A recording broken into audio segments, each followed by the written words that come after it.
zero party data, can we talk about that too? Yeah, I mean, the quiz is zero party data, right? The stuff that we get when they're making a purchase in the funnel is first party data. And that's how I differentiate it.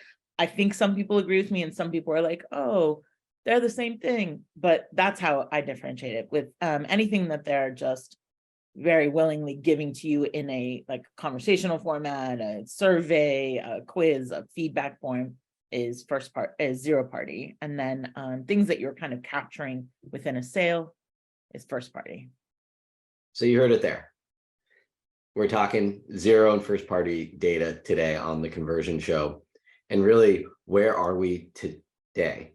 And what can you as a brand implement and take advantage of? Because we've been hearing about zero and first party data a lot of conversations, but what can you actually implement and take advantage of today?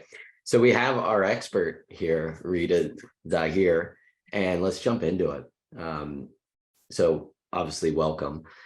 And we kick it off with talking about your background in zero and first party data. I know it's a passion of yours. I am a geek, yes. You're a geek. What makes you a geek? Because I'm so into the idea of what's next in technology, what's next in data, and incorporating that into strategy, into the creative side of marketing. So being able to do both and be excited about it, not just like, oh, this is something we have to do to keep up, but I'm actually interested. And that's why I take a lot of calls, I think, from vendors and have those conversations myself. So what's next? Like, where are we today? What are you seeing in the market? Am I crazy to say that a lot of people are talking about it, but aren't leveraging it? A lot of people are talking about it. A lot of people are collecting it. Quizzes are the big next thing, right? Everyone wants one now. And they ask us about it all the time. And even, for some brands that I've worked with that have active quizzes, they're collecting the data, but not everyone's using it and using it in a meaningful way. So I think there's two really meaningful things that you can do with first party data. One is improving the entire experience, the process, conversion rate, all of that by meeting personalization expectations that are just going up every day, right? Yes, privacy expectations are going up, but at the same time, customers want to feel like you get it, you know who they are, their cart is refilled when they come back to your site. You don't ask them for their email because you know that you already have it, those kinds of things. You know their preferences, and you build into that. You serve them content based on who they are and what they like, and you develop new product, again, based on the information they've given you. A lot of people are, so a lot of people are just collecting, like, what do you want to see next, and not doing it, or any of those kinds of things. But so like really understanding this is the information they've given you. And if there isn't a perceived value exchange, that's when it starts to feel creepy, right? Like everyone asks me, what's that thin line between a privacy violation and feeling creepy in marketing? And delivering this personalized feeling. And that's where it is whether or not you can make the customer feel like you are providing an extra value, you're creating that value exchange. Well, it's that one-to-one experience. No one wants it treated like when you arrive on a website. People want you to reduce friction. And you do that through the use of zero and first party data. And it's not intrusive. It's why when people go to Amazon, they love that they're logged in and they know they have all their information, their pre-order, their orders, they can check out. Because they perceive that as a value. But if they went to the site and they're like, you have saved my mailing, you know what I mean? If you're not providing a value, if you're not making it more convenient, faster, all those things, you're just collecting that data and then somehow only using it to further your goals, then yeah, that's when people are like, this is creepy. why So why are you following me on the what internet? is the good? What's on your good list of good use power of first and zero party data? So I think one, creating content based on who the customer actually is, creating customer segmentation that's actionable and meaningful. So you're developing partnerships, new product, content, blog content, email content that is based on what the customer actually wants and what they've told you they want. When you're using that data, and that means collecting it in a way that it is actionable, building models that create insights that again are actionable as opposed to just sitting there, right? And so now someone feels like they gave you this info and they got nothing. But there are sites, that help you really create a better fit model because you've given them all this very personal information about you and your body. We would provide, Awe-Inspired provides like a results page that shows you who your inner goddess is, or your outer goddess, or your aura. And people like that. They find that entertaining. So that's a value you're providing. So I think that's when it makes sense, in that you're providing also this entertainment value. You're educating them. You're providing education. Whether it's education, I know Third Love really tries to help provide that education with their quiz when they're like walking you through and trying to find your true sizing in their quiz. And then there's others that are just kind of like fun and providing an entertainment value, or the buzz type. If we kind of dig in on quizzes, it's that you mentioned, we first start with the question, do people believe in first party, zero party data? Check, yes. Are they collecting it? There, it's like people, we're still working out that world in terms of collecting it. And then where does it go? So you take action on it. I think that's the other lever. If we go back to collecting with quizzes, obviously you can go in a lot of directions, what size, let's find the right type of snowboard for you. Are you do you like to go in the powder? Do you like to go on the groomers? You can narrow it down. There could be like technical quizzes. Technical, yeah. There can be personality quizzes. So you're really getting to know who your customer is, and they're giving you information that's helping you build a model, right? That's predictive. So that when you build an ad, or you are planning out your content calendar, or you're planning out the type of partnerships, the other brands you want to work with, that you can really contour that to more of the personality, as versus a very technical quiz that's like, there's I'm trying to remember the name of the running site, but they do a really great quiz about what the shape of your feet and the way that you point them and how long you've been running, and that's very technical, and they're going to provide you a great recommendation. So there's the value, but it's going to be a lot harder for them to leverage that into developing content partnerships, etc. That gets into like consumer psychology as well. As you look at it, I'm just going through my notes, and in previous episode we were talking about the emotional decision making and the logical decision making in the purchase journey. And when it seems like with the quizzes, technical is going to be fit into the kind of logical thought path, and then the personality is the emotional, trying to understand who your consumer is so you can then retarget them with your paid ads. I mean, again, it depends on how you use it as well, right? So if no matter what data you're collecting, if you're not using it, if you're not collecting it properly, if you're not storing it properly, right? So a lot of people will have now started talking about CDPs. It's a, big thing, and where should we go? And a lot of the brands that I'm talking to, I'm like, you're not there yet. You don't have the internal resources to leverage that. It's just going to sit there. It's going to be expensive. Like, hey, all these brands that are on Shopify, a lot of them are on Klaviyo. Awesome. Klaviyo has built-in profile segments and customizable profile segments that really are super powerful if the data is being put into them.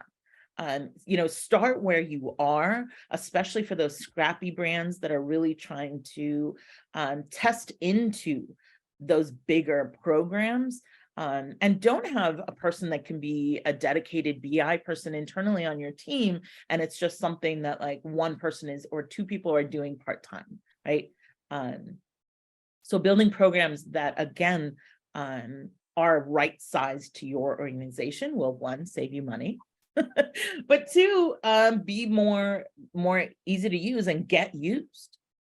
Well, it's a very pragmatic approach you're presenting, which I love, you know, to build a sustainable business. And, you know, the CDPs is another trending topic right now. You know, everyone's trying to figure out what to do, you know, where to store this customer data, who owns it, which platform, et cetera. But I love what you're saying is, look, let's not introduce something new quite yet.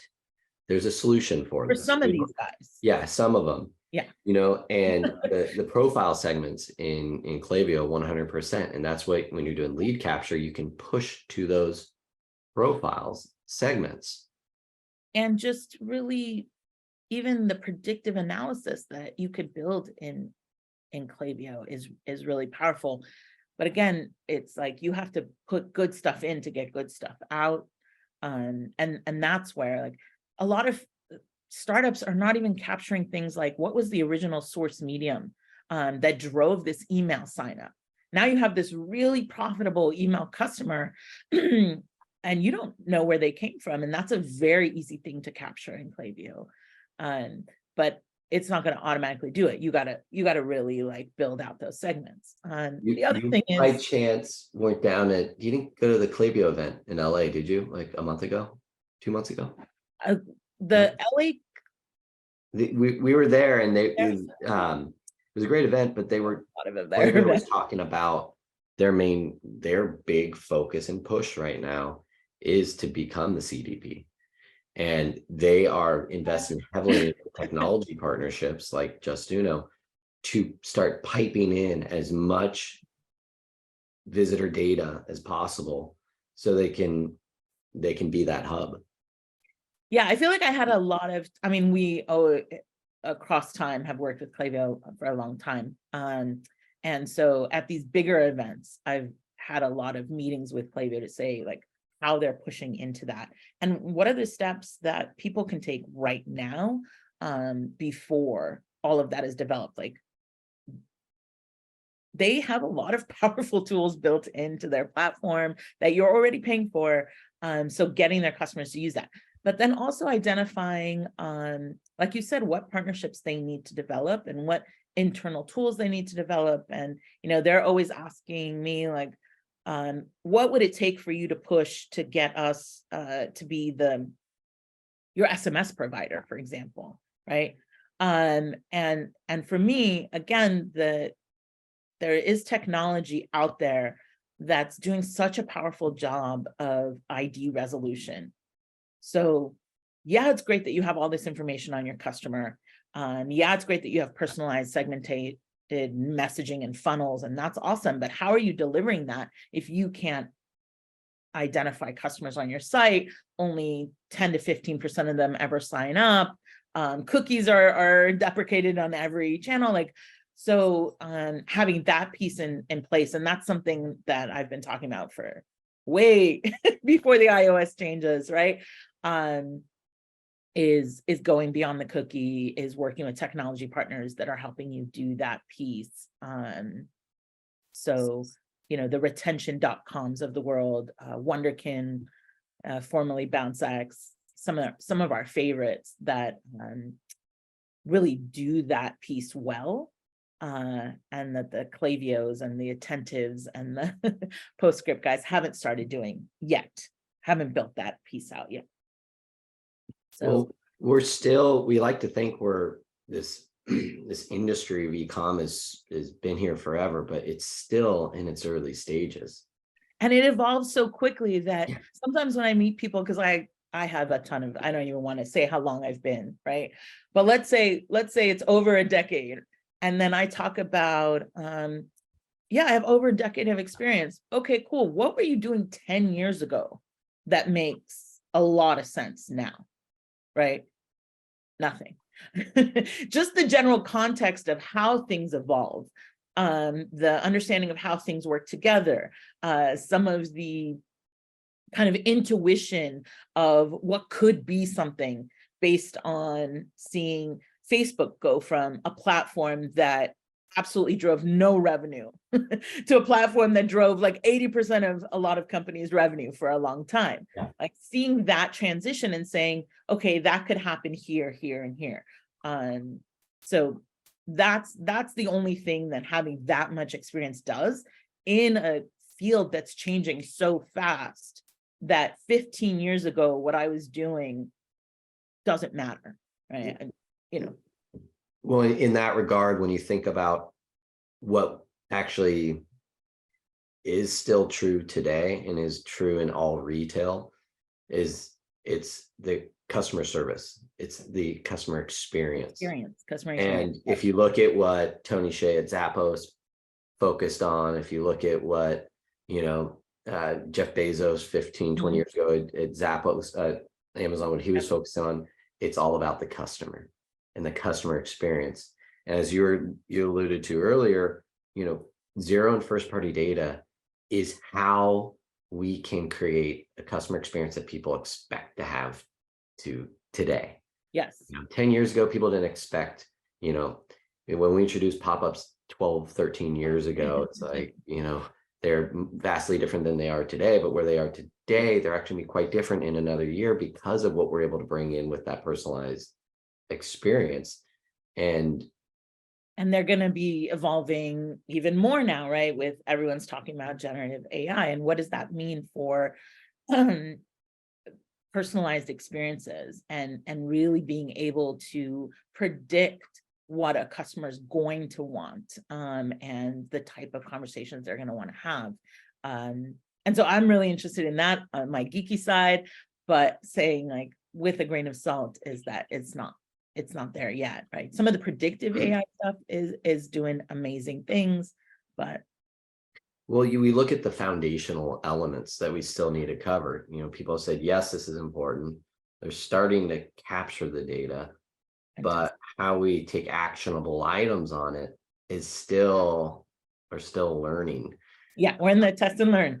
And so with that test and learn, what are some other areas that people can test and learn that you're seeing success? You mentioned, it's important that we capture these data points and push them back into Klaviyo, into the right profile segments. Yeah. So I'm always asked, like, what is something that you've done recently that you're like, wow, I'm proud, like I did that. One of the things I did was really early before the iOS changes, as they were coming down the pipe, I started saying, who are the vendors and the tools and the partners out there that are really trying to tackle this now? Because the core of conversion marketing, acquisition marketing is targeting, right? And leveraging data to build really good customer segments. And it feels like we could lose a lot of that. So working with partners, I've worked with Genius AI, for example, and they'll come in, take all our first party data and our zero party data, and then layer on third party data, things that the platforms used to do for you in the background. You didn't really know what was going on, but that's what they were doing, right? And now they're doing it for us. And we're building these really powerful seeds and lookalike audiences, and then using them in all the platforms. That I think is something that there's a lot of vendors that are doing it in different ways and basing it on different data points that are is something that's super powerful. So I think testing into that, using that to diversify your channels, and not be so dependent. I mean, at a certain point, people were dependent on Pinterest, and then the ground fell through on Pinterest. People were printing money on Facebook, and then they feel like, oh, all of our targeting methods are gone now. So, we have to evolve. So you can make up some ground, right? We made up a ton of ground. Our prospecting audiences convert even higher than prior to iOS changes because we're leveraging first zero and third-party data to build these lookalike audiences. But at the same time, we're pushing into, and I'm always an advocate of saying, who's the new guy that's leveraging their own third-party data? How is Criteo leveraging their data? What is, Google's doing all these events now to really talk about how they're leveraging AI and their own data to do more predictive modeling, to build that in, to build those tools in, so they're easy for any size company to use.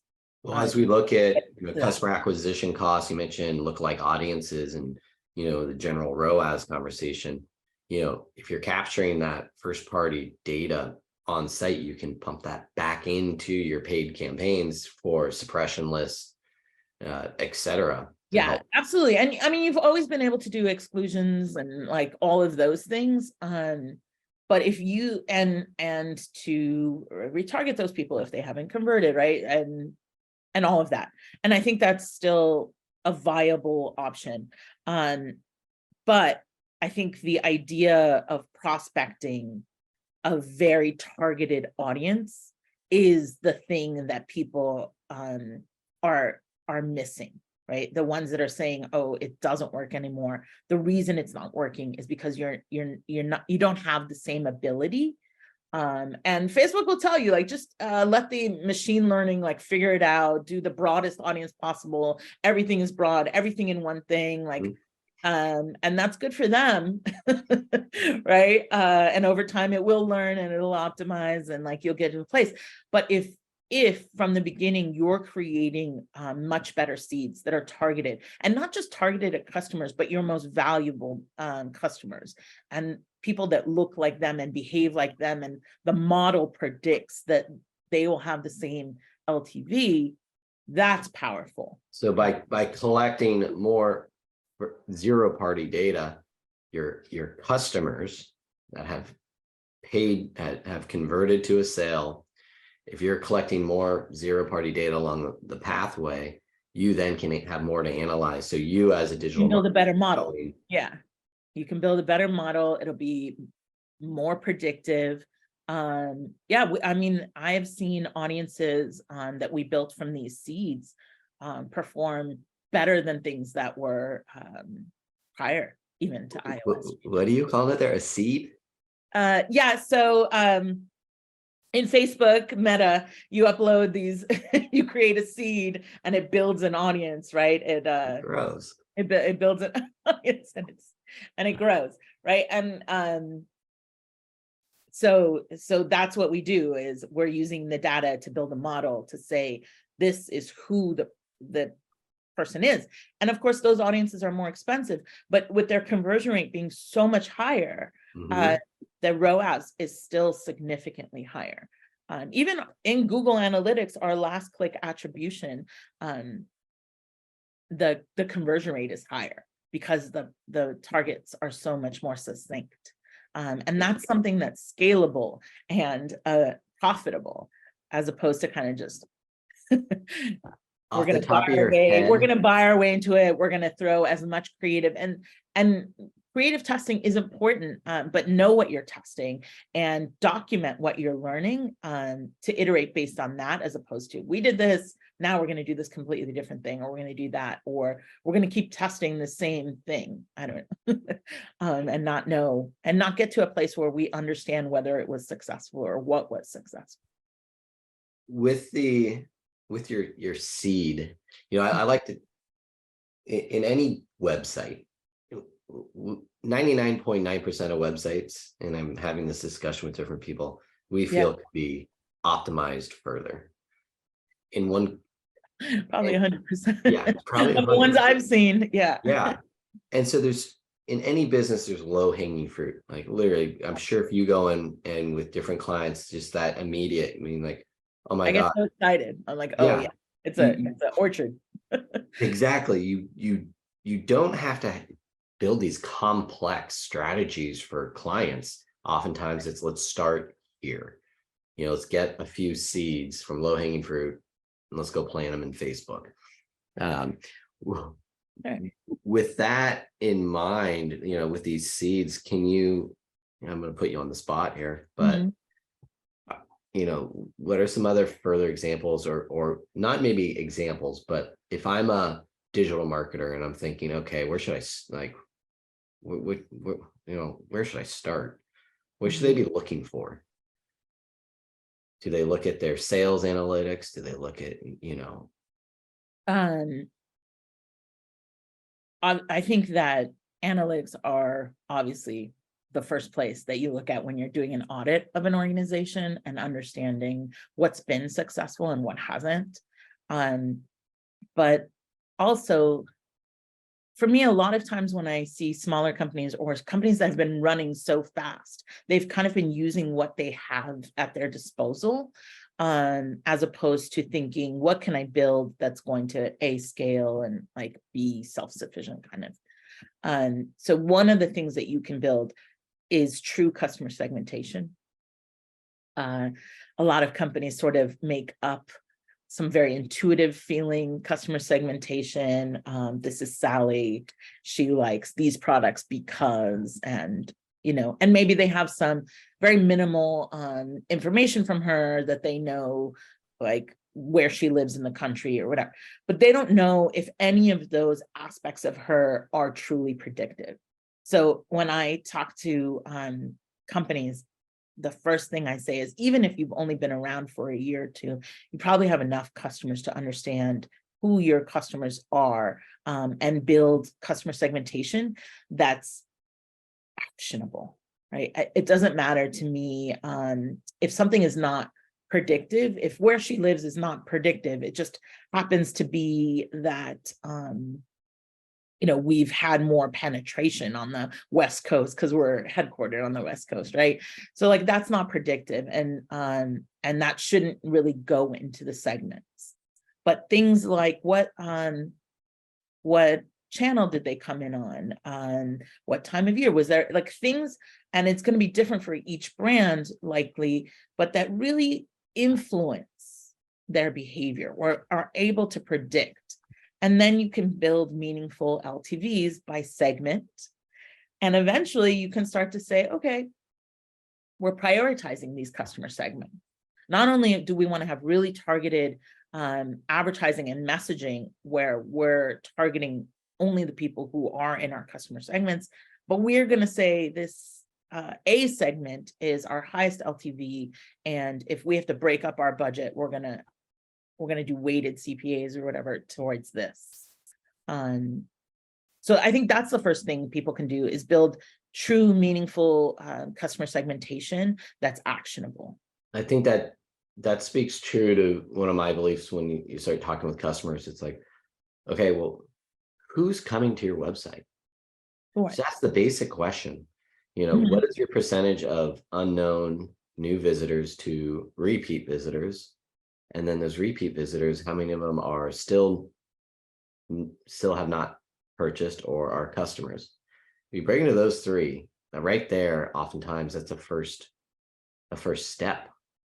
Yeah, it's just hard because a lot of times the technology is not there for most of these companies that maybe don't have multi-touch attribution and cross-device attribution, and are using a lot of last click attribution. And the thing that I'm spending my most time reading about and studying is GA4, right? Because that's going to be the thing that's available to this size company.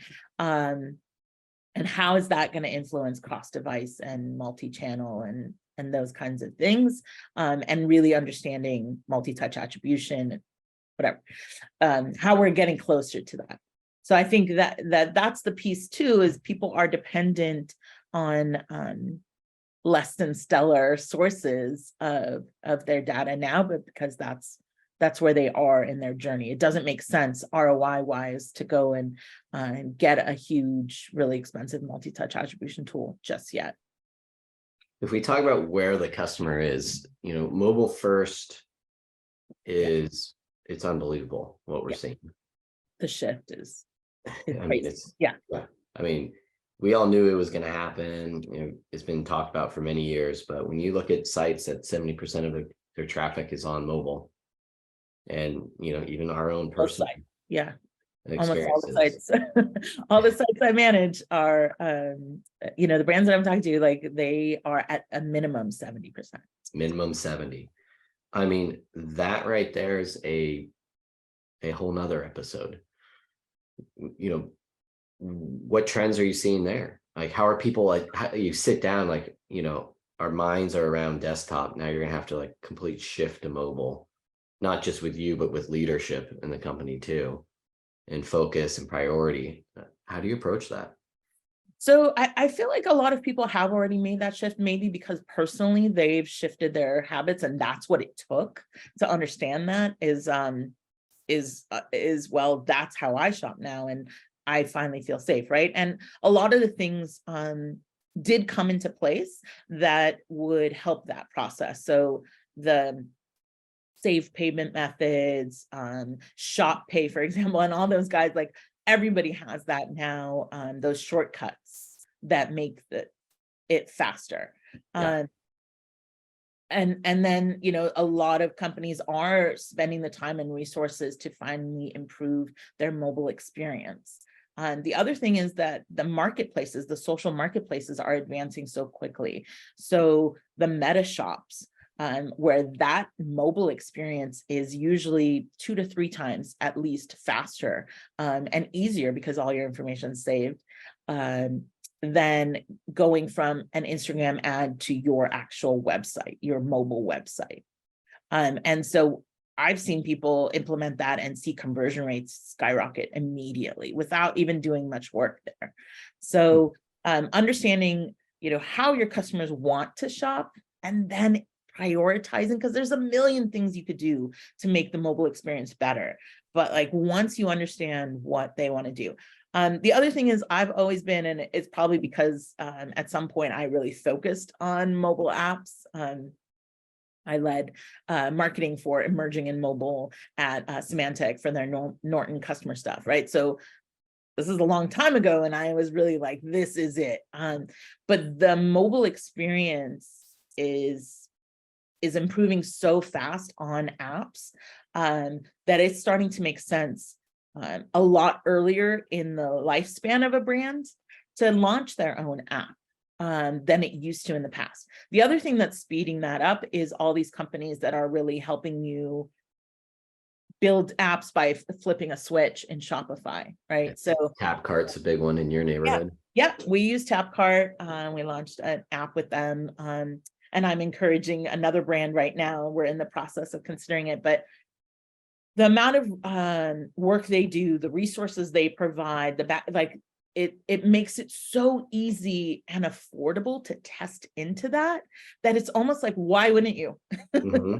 Why wouldn't you, if you can test into it at less than a cost of doing a new display ad on this network or testing out a new direct mail campaign? It is substantially less than that. So if you're going to be doing testing, test there. Like I think that's really interesting space.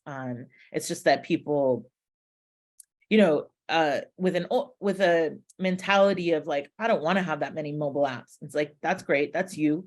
That's why I was slow on SMS marketing of like, I don't know, 8 or 9 years ago. I'm like, I don't want brands texting me. So why would anybody Do want you that? today? I still don't want it. I still don't want it, but I sign up for it. I sign up for a lot of them because I want to understand, how it is. And I've seen brands really fundamentally change retention through leveraging SMS powerfully. We 10x the revenue in a pretty short period of time that we were driving from the SMS channel by making some changes. Implementing a lot of cool triggers for not just browse and cart abandonment, but also something's back in stock, something's really low in stock, there's only this many left, or you viewed this product 5 months ago and now it's dropped in price 2% or more. We'll send an automatic triggered SMS to you if you're signed up at the time that you last interacted with the website, right? So Yeah. that's best suited to you. So those kinds of things that are really automated and can scale without having to add resources. I don't need a new designer just because the volume of SMSs are going up or the volume of triggered emails are going up. So really building that in, I think that's a huge thing that smaller companies can do that are resource thin. Automation is what Absolutely. it comes down to. And that's what email automation brought to the market. You know, if you think about, you know, HubSpot, you know, Klaviyo didn't even exist then, you know, they introduced this whole concept of automation and scale that at that rate. Now SMS is introducing it, you know, and now, you know, in our world, our space, we're bringing that to the automation of the conversion on site. You know, this whole workflow logic is the tools that digital marketers need. Absolutely. And again, it's scalable. A lot of people build for growth, immediate growth, like how can we get growth right now? But build programs that are not scalable. And automation not just adds a layer of personalization, right? So you viewed this product, this exact product, and here are 5 others like it. Within a day of you viewing it, that's a very personalized email. And it's going to improve your email deliverability if you're sending a bigger volume of those. And you don't need a person over there creating that email and sending that email. It's very scalable, right? So I like when it comes to product recommendation, you know, whether it's in an email or it's on site, is I like when there's logic behind it. Yes, absolutely. And that logic comes from data versus a marketer saying, I've got too many of these in inventory, I'm forcing it on you. That too. That's you know, as we get I'm always going to sneak 1 or 2 of those. It's going to be a mix. That there's always like, I know that's a high margin item. Come on. Yeah, I know. Yeah. I mean, there's always going to be 1 or 2 of those, right? That's because you got to weigh the values, right? You're providing value to the customer and you're providing value to the marketer as well, right? So, but again, if you're not leveraging any data and you're just delivering things like, I've told you that I'm shopping only for my kid on your website, and you're like delivering men's jackets like in email, that's right. You're wasting my time. You're wasting the data you've already collected for me. So yeah, I think there's, again, that value exchange, but yeah, building scalable automation that is personalized, that value exists. If we step back one step to TapCart, because you posed the question, and it's a question I've had, is the desire for a consumer to download an app or for all their intent and purposes that day is a one-time purchase. What are you seeing in that regard? So still early days. Yep. But I think it depends on the company, it depends on the organization. If you're a marketplace and I've just discovered you because of this one product I want to buy that's like a wellness product, and I feel like I'm going to continue making purchases, I want them to be fast and easy, and here's all my loyalty points are here and I get an extra discount from the app. But I think for some, like maybe fashion goods or brands that sell very specific items, it's less so, right? That doesn't quite make sense for the first purchase.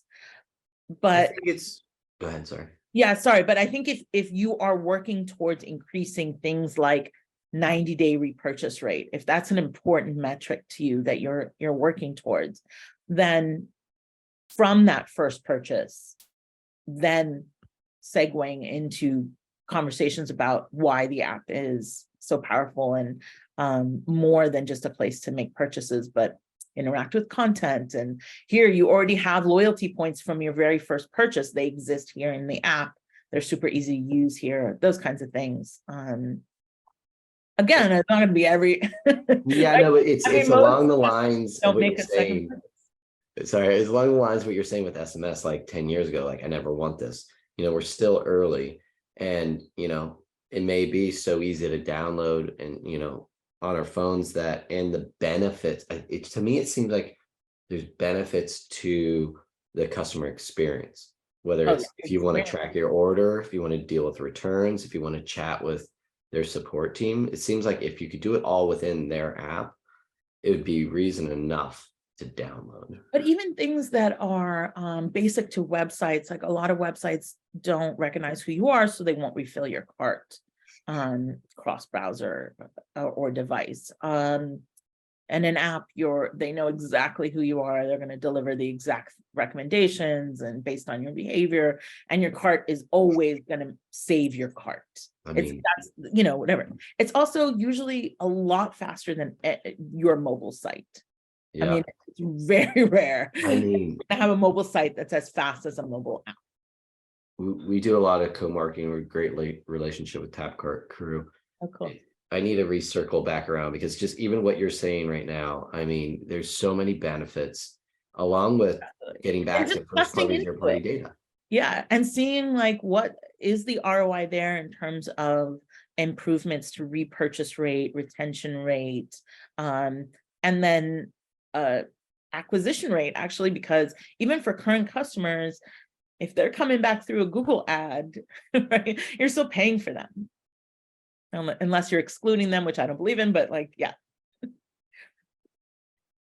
Yeah, the list of price. Customer acquisition cost. That's a different conversation. Yeah, different conversation. Well, speaking of which, as obviously we could talk forever, but people's workouts are probably done by now. Summarizing, I'm glad Tapcart got in here and mobile, because to me, I think that's an area people can really see improvement. Clarifying question note, you mentioned 10x revenue with SMS. That's 10x that channel of SMS, is that correct? Or so the total revenue that SMS drove a month, we 10x'd it. Yeah, okay, yeah. Just there's been a lot of conversation in our industry about attribution of SMS and last click. No. Just like when I talk about the numbers in growth, I don't talk about the numbers from any of the platforms or the tools themselves. I'm just talking about last click in Google Analytics, the revenue that's attributed to SMS. And I mean, part of it was we really focused on growing the list, right? We tested into a lot of different strategies to do that.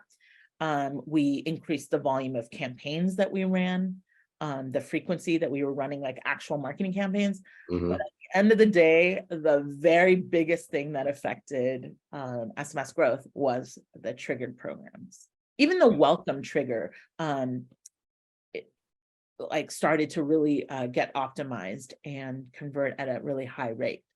And so, we use Wunderkind for that, because their technology, again, of the volume of people that they can send a triggered to, as opposed to anyone else that we used for SMS. I mean, we tested a couple, and I've used several across many brands that I like, that I have friends that work at like these companies.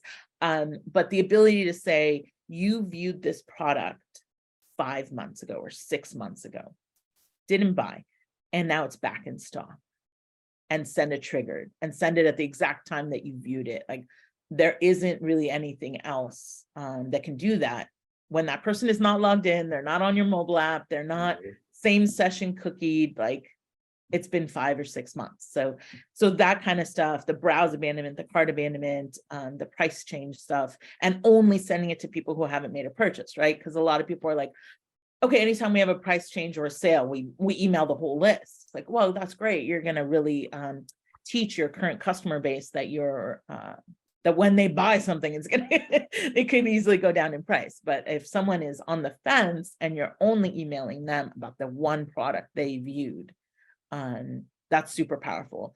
And then, playing around with those triggers of like, well, we want to test into this new product line. We want to order really small amounts. Everyone's having all these fulfillment issues anyways. Let's use this to kind of track anyone who viewed the product and let them know it's sold out, and then let them know it's back in stock if we have enough volume of people to do that. So again, like really having fun and testing and building those relationships with these partners. So they're not just vendors, but they are partners, and you're talking to them about best practices, right? Like these guys have 500 e-commerce customers. What are you doing with Nike? I want to learn, right? For my small brand that's like a Well, dog. you found that success with the SMS. If we were to wrap up to today, where would you if you had next week where you just pause and focus? You said you've been doing a lot of research, studying. What's exciting you? Like, what's your most exciting thing for you personally? If you could pause everything and focus on for one of your sample clients, get all the noise out of the way. You're like, is it SMS? It's funny because I'm excited about all the noise, right? Yeah. I think top of mind for me, I drank the Google Kool-Aid so long ago, like a decade ago, right? I was like, yes, they're gonna, and when there are problems, they figure them out. I think YouTube as a channel, whether that's long form, a lot of people are doing ads now that are like an hour, 2 hours long. And people are watching it, right? There's one famous one that's like 4 hours long, and it had I don't know, 5 million people view it or something crazy, right? So there's that. But I also think what they're doing in YouTube Shorts is really interesting. I think that high intent of people who are searching on even YouTube Shorts, that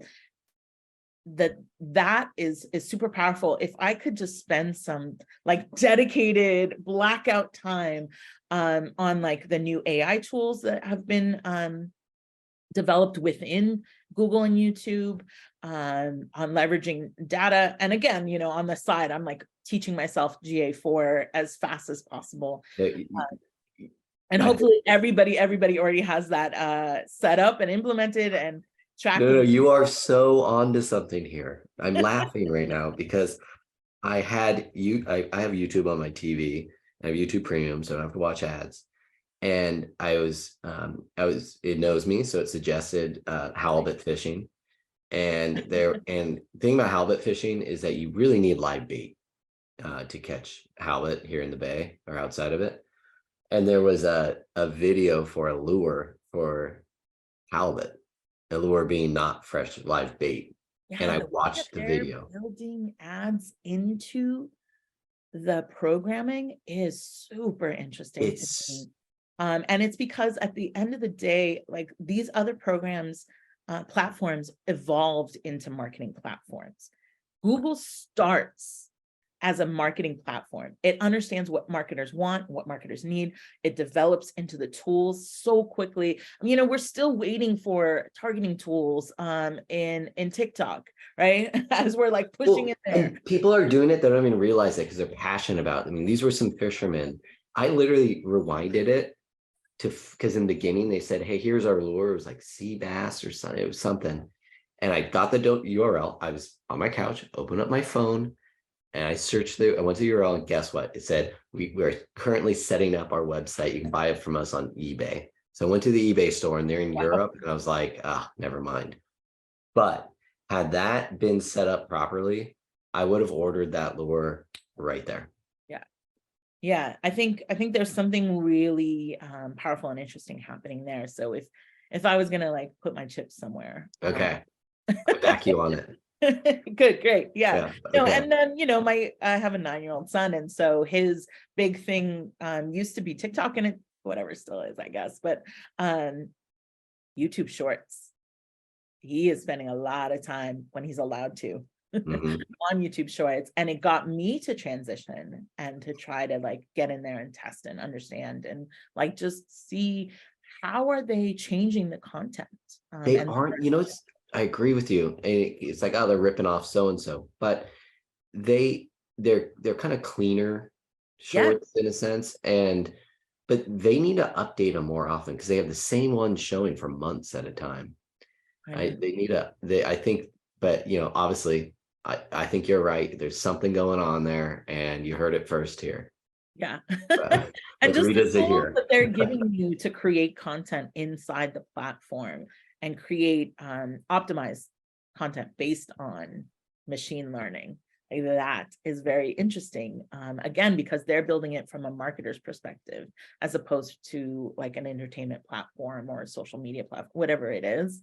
They're coming at it from a different lens. So I feel like they get there faster. Yeah. All right, we'll keep an eye on it. Well, thanks so much for joining us today. Yeah, it's a lot of fun. Good feedback there. And enjoy the conversion show. We have more episodes coming down the pipe here. So please subscribe and you'll get your alerts. And also, speaking of YouTube, this will be up on YouTube. So maybe we'll do a YouTube short talking about YouTube shorts and upload this to YouTube. How about that? Kismet. Perfect. Okay. Okay. And we'll tag it with everything properly. All right. Well, thank you and have a great day, everyone.